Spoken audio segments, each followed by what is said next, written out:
5-6 दिन लगातार वो बैंक में काम करती हैं, 1 दिन या 2 दिन छुट्टी के उन्हें नसीब होते हैं, जिसके अंदर कि बहुत से कार्यक्रम उनके निश्चित होते हैं।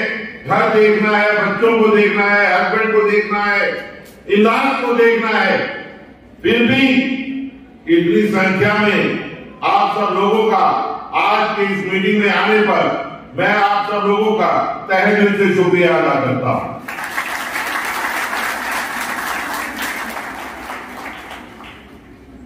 साथियों, जैसे कि मेरे से पहले बहुत से वक्ताओं ने कहा, क्या कारण है कि हमें इतनी सारी मीटिंग्स पूरे सर्कल में हर आरटीओ में करने की जरूरत आन पड़ी? क्या कारण है कि हमें एक बार फिर आप सब लोगों से मुखातिब होना पड़ा? बहुत साधारण सी बात है कि 1986 में जब गवर्नमेंट ऑफ इंडिया की तरफ से रिक्रूटमेंट बैंकों में लागू कर दिया गया और सिर्फ 0.75% रिक्रूटमेंट थी, अब तो 2000 जब बीएसआरबी को भी डिसमेंटल कर दिया गया बजट के अंदर और 2008 तक हमारे बैंक में कोई रिक्रूटमेंट नहीं थी as far as clinical cadre is concern. मैं ऑफिसर्स की बात नहीं कर रहा। हमारे बार-बार आग्रह करने पर, हमारी एजुकेशन करने के ऊपर भी बहुत मुश्किल से 2008 में उस समय जो हमारे अध्यक्ष हुआ करते थे श्री भट्ट साहब, उनके साथ बातचीत होने के बाद सीआरए अर्बन, सीआरए रूरल और 2009 में पहला बड़ा बैच हम लोगों ने देखा। तो साथियों, आप ये अंदाजा लगाइए, 1986 से 2000 तक 14 साल में 0.75%, 20-10.5% टोटल स्टाफ। 2000 से 2008 कोई भर्ती नहीं, 22 साल में सिर्फ 10.5% स्टाफ इस बैंक में आया। 2009 में जब मैसिव रिक्रूटमेंट की एक्सरसाइज शुरू हुई तो हमें खुशी थी। हम ये सोच रहे थे कि 22-25 साल से इस बैंक ने जहां पर लोगों की शक्ल नहीं देखी, यंग ब्लड नहीं देखा, हमारी यूनियन में भी, बैंक में भी यंग ब्लड आएगा। हमारे काउंटर पर हमारे कस्टमर से कहा करते थे कि ये तो बूढ़ों का बैंक है, क्योंकि हमारी एवरेज एज बहुत बढ़ चुकी थी। उस समय अपने एसोसिएशन में इस बैंक में गर्म खून के आने पर हम सब लोग बहुत खुश थे, लेकिन जैसे जैसे समय गुजरा हमने महसूस किया एडमिशन रेट बहुत बढ़ गया है, लोगों का रुझान बहुत चेंज हो चुका है। क्या कारण था? कॉर्पोरेट कल्चर आ चुका था। क्या कारण था? उसका सिर्फ एक कारण था, लिबरलाइजेशन, प्राइवेटाइजेशन एंड ग्लोबलाइजेशन, जो 1991 में शुरू हुई। जनरेशन चेंज होने तक टोटल कंसेप्ट बदल चुका था।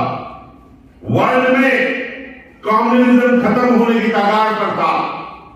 उस समय जो भी मेरे साथी आए, उन्होंने बैंक में भी, स्टेट बैंक में भी ट्रेड यूनियन को एक पॉलिटिकल पार्टी की तरह से समझ लिया कि यूनियन क्या करती है? हड़ताल करती है। यूनियन क्या करती है? नारे लगाती है, विदाउट रियलाइजिंग, बिकॉज एक कॉन्सेप्ट उनके दिमाग में था। स्टूडेंट यूनियन से आए थे, कॉर्पोरेट कल्चर था, इस करके वो लोग यूनियन से जुड़ने में थोड़े से पीछे रहे और अल्टीमेटली जितने हम उन लोगों की वेट कर सकते थे हम लोगों ने किया, लेकिन जब हमने महसूस किया कि लोगों का रुझान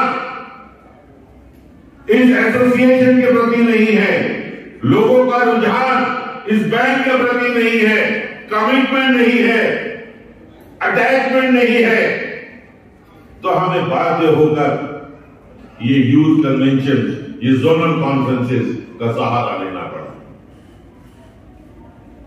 ताकि हम लोगों के बीच में जा सके, उन्हें बताया जा सके कि ये बैंक क्या है, how state bank of India is different from other public sector banks, how state bank of India staff association is different from other unions.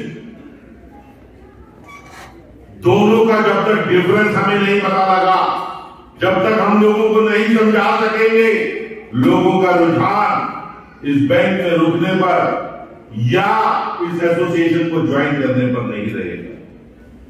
मेरा बैंक है जहां से मुझे रोजी रोटी मिलती है, तीसरी मेरी यूनियन है जहां से मुझे प्रोटेक्शन मिलती है, चौथा मेरा अस्तित्व।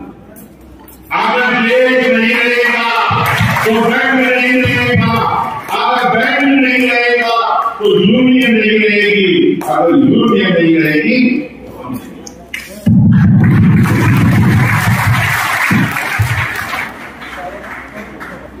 अभी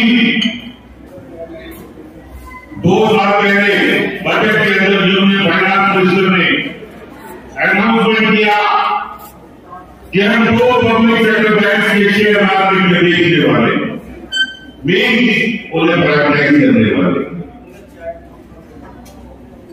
हमें तो मालूम था कि हमारे पूर्वजों ने कितने संघर्ष के बाद इस बैंक का नेशनलाइजेशन करवाया, कितनी कुर्बानी लगी थी, चाहे वो 1969 की बात हो या 1980 की बात हो, किस तरीके से ये बैंक नेशनलाइज हुए, किस तरीके से हमने एक गांव तक इस बैंकिंग को पहुंचाने की कोशिश की, किस तरीके से नेशनलाइज बैंक बनने के बाद फाइनेंशियल इंक्लूजन हुआ, किस तरीके से क्रांति आई देश में, हरित क्रांति गई या एक क्रांति को लेकर आ रही है, किस तरीके से फाइनेंसिंग हुई, किस तरीके से हमारे देशवासियों ने तरक्की की। और आज हम अपने आप को अगर फिफ्थ लार्जेस्ट इकोनॉमी कहते हैं तो it is only and only because of public sector banks.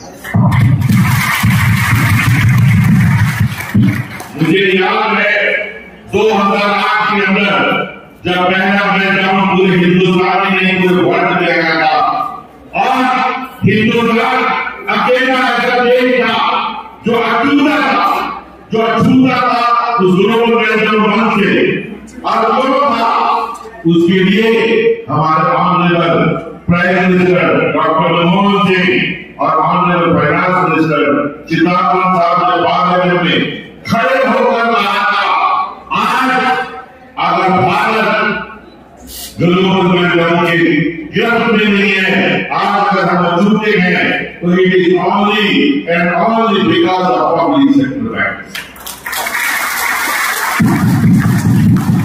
जिस समय पूरे भारत में लोगों को नौकरी से निकाला जा रहा था, उसी समय जनवरी में आप लोगों ने 25,000 की भर्ती। लोग सोच नहीं सकते थे वर्ल्ड में एक से बड़ा बैंक, लेमन ब्रदर्स जैसा बैंक जो वर्ल्ड में नंबर 1 था, जिसका पब्लिसिटी का बजट 4 हजार बहुत सारे बैंकों की कैपिटल से ज्यादा होगा, वो बैंक ताज के हाथों की तरह धराशायी होकर जमीन पर गिर पड़े थे, और हम लोगों पर जरा सा भी इफेक्ट नहीं आया।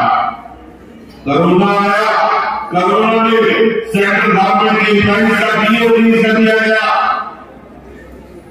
पूरे वर्ल्ड में लोगों की नौकरियां जा रही थी, प्राइवेट सेक्टर ने नौकरी से निकाल दिए, आपने टीवी पर मजदूर की हालत देखी, किस तरीके से पैदल चलकर वो अपने गांव पहुंच रहे थे। उस समय में जब किसी ने एक्सपेक्ट नहीं किया था, तो भी पब्लिक सेक्टर बैंक्स में एक बेस्ट वेज रीजन है।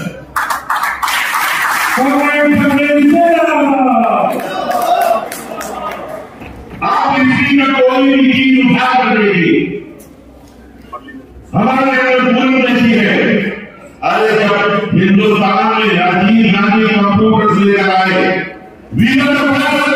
स्टेट ऑफ इंडिया वो एग्रीमेंट क्या लगाइए।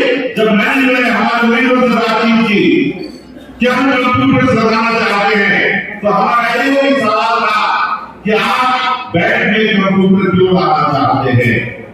उनका कहना था इससे बैंक का बिजनेस बढ़ेगा तो और क्या होगा, बैंक का बिजनेस बढ़ेगा तो बैंक का प्रॉफिट बढ़ेगा। तो हमारे यूनियनों का सब एक ही बात कहना था, अगर आपका प्रॉफिट बढ़ेगा तो उसमें से हमें भी थोड़ा शेयर दीजिए, कम से कम एक इंक्रीमेंट सारे स्टाफ को मिलना चाहिए। 9 जून 1989 को वो कंप्यूटराइजेशन का एग्रीमेंट हुआ, स्टेट बैंक के लिए हमने एग्री किया। ये सीबीएस सिस्टम 1989 के अंदर एग्री किया होगा, जिसके बदले राइट और चैirman के ऊपर सबको एक इंक्रीमेंट मिली।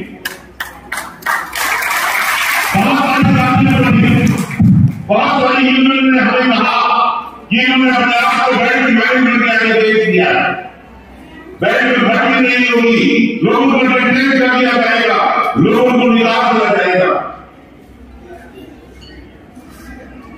लेकिन 2 साल भी नहीं गुजरे थे, 1991 में वही यूनियन एनसीबी के पीछे थी कि हम भी वही एग्रीमेंट साइन करने के लिए तैयार हैं, लेकिन हमें भी इंक्रीमेंट चाहिए। और वही कारण था कि 1993 के रिवीजन में वो एग्रीमेंट टेक्नोलॉजी का इंडस्ट्री लेवल पर साइन हुआ। सारे बैंकों में कंप्यूटर की बात चली और एक इंक्रीमेंट सारे बैंक में किया। ਜਿਹੜੀਆਂ ਬ੍ਰਾਂਚਾਂ ਸੀ ਉਹਨਾਂ ਦੀ ਮਿਲ ਜੁਲ ਕੇ ਅਸੀਂ ਇੱਕ ਕਾਨਫਰੰਸ ਕੀਤੀ ਸੀ। ਇਹਦਾ ਮੇਨ ਮਕਸਦ ਸੀਗਾ ਕਿ ਲੋਕਾਂ ਨੂੰ ਜਾਗਰੂਕ ਕਰਨਾ ਕਿ ਅੱਜ ਦੇ ਹਾਲਾਤ ਕੀ ਚੱਲ ਰਹੇ ਦੇਸ਼ ਦੇ ਵਿੱਚ, बैंकिंग किस लेवल तो गुजर रही है और अगे की हालात आने वाले हैं, ताकि आगे आने वाली चीज़ों के वास्ते जिदा साडा वेज रिवीजन चल रहा है और सारी चीज़ां चल रही हैं उन्होंने वास्ते उन्होंने जागरूक करना सीगा कि आगे आने वाले टाइम से तैयार हो जाए। वेज रिवीजन तो अलावा होर मेन डिमांड्स ਤੁਹਾਡੀਆਂ ਕੀ ਨੇ? मेन डिमांड तो साडी वेज रिवीजन दी है हजे, और दूजी हैगी रिक्रूटमेंट दी। साडा ये बैंक दे विच करीबन पिछले 25 सालों तो सबऑर्डिनेट साथियों की भर्ती नहीं हुई है और साडी एक ये भी बहुत वड्डी डिमांड है कि सबऑर्डिनेट साथियों की भर्ती बैंक दे विच इमीडिएटली शुरू की जाए और क्लर्कां की जिहड़ी कमी हैगी है ਉਹਦੀ कमी ਨੂੰ पूरा करने वास्ते इमीडिएटली एक बड़ी भर्ती लाई जाए। कितने परसेंटेज वैकेंसीज खाली पईयां ने? सबऑर्डिनेट की सारी खाली पई है, 25 साल तो भर्ती नहीं हुई। सर एसोसिएशन अगे की एजेंडे लेके आ रही है? एसोसिएशन ने तो एजेंडा जी कुछ नहीं लेके आना, वेज रिवीजन चल रही है। अगर उस तो बाद ਅਸੀਂ ਬਾਕੀ ਜਿਹੜੀ ਹੈਗੀ ਹੈ ਇਹਨਾਂ ਚੀਜ਼ਾਂ ਦੇ ਬਾਰੇ ਗੱਲ ਕਰਾਂਗੇ, ਰਿਕਰੂਟਮੈਂਟ ਦੇ ਬਾਰੇ ਅਗਰ ਬੈਂਕ ਵੱਧਦਾ ਤਾਂ ਠੀਕ ਹੈ, ਨਹੀਂ ਤਾਂ ਫਿਰ ਅੱਗੇ ਅਸੀਂ ਕਾਰਵਾਈ ਕਰਾਂਗੇ। ਐਸੋਸੀਏਸ਼ਨ ਨੂੰ ਮਜ਼ਬੂਤ ਕਰਨ ਲਈ ਆਮ ਜਿਹੜੇ ਤੁਹਾਡੇ ਐਮਪਲਾਈ ਉਹਨਾਂ ਨੂੰ ਕੀ ਮੈਸੇਜ ਦੇਣਾ ਚਾਹੋਗੇ? ਅਸੀਂ ਉਹਨਾਂ ਨੂੰ ਇਹ ਕਹਿੰਦੇ ਕਿ एकजुटता हमेशा बना के रखो। अगर एकजुटता बना के रखोगे तो कोई ਇਹੋ ਜਿਹੀ ਚੀਜ਼ ਨਹੀਂ ਹੈ ਜਿਹੜੀ ਅਸੀਂ ਦੁਨੀਆ 'ਚ ਹਾਸਲ ਨਹੀਂ ਕਰ ਸਕਦੇ। ਤੇ ਇਸ ਕਰਕੇ ਸਾਰੇ ਬੈਂਕ ਇੰਪਲਾਈਜ਼ ਨੂੰ ਮੇਰੀ ਇੱਕੋ ਗੁਜ਼ਾਰਿਸ਼ ਹੈਗੀ ਹੈ कि ये डिफिकल्ट टाइम है, जो वेज रिवीजन का टाइम है, असं सोचते हैं कि बैंकों का प्रॉफिट बढ़े। अगर अच्छा वेज रिवीजन चाहिए है तो एका बना के रखो और जिन्ना एका बना के रखांगे उन्ना अच्छा वेज रिवीजन फाइनलाइज हो जाएगा। गवर्नमेंट वालों तो कोशिश हैगी है, साडे वालों भी कोशिश हैगी है कि जल्दी तो जल्दी हो जाए, लेकिन परसेंटेज इंक्रीज की अजे कोई गल नहीं हुई, इस करके उत्ते गल अजे पहुंची नहीं। मे बी 15% का मैं कह रहा सी 15% पिछली बार सीगा, तो मैंने उन्होंने कह रहा सी इस बार क्योंकि बैंकों के प्रॉफिट अच्छी है, पिछली बार तो कोरोना सीगा, तो इस बार सानू उम्मीद हैगी है कि साडा इंक्रीज 15% तो वाधू होएगा।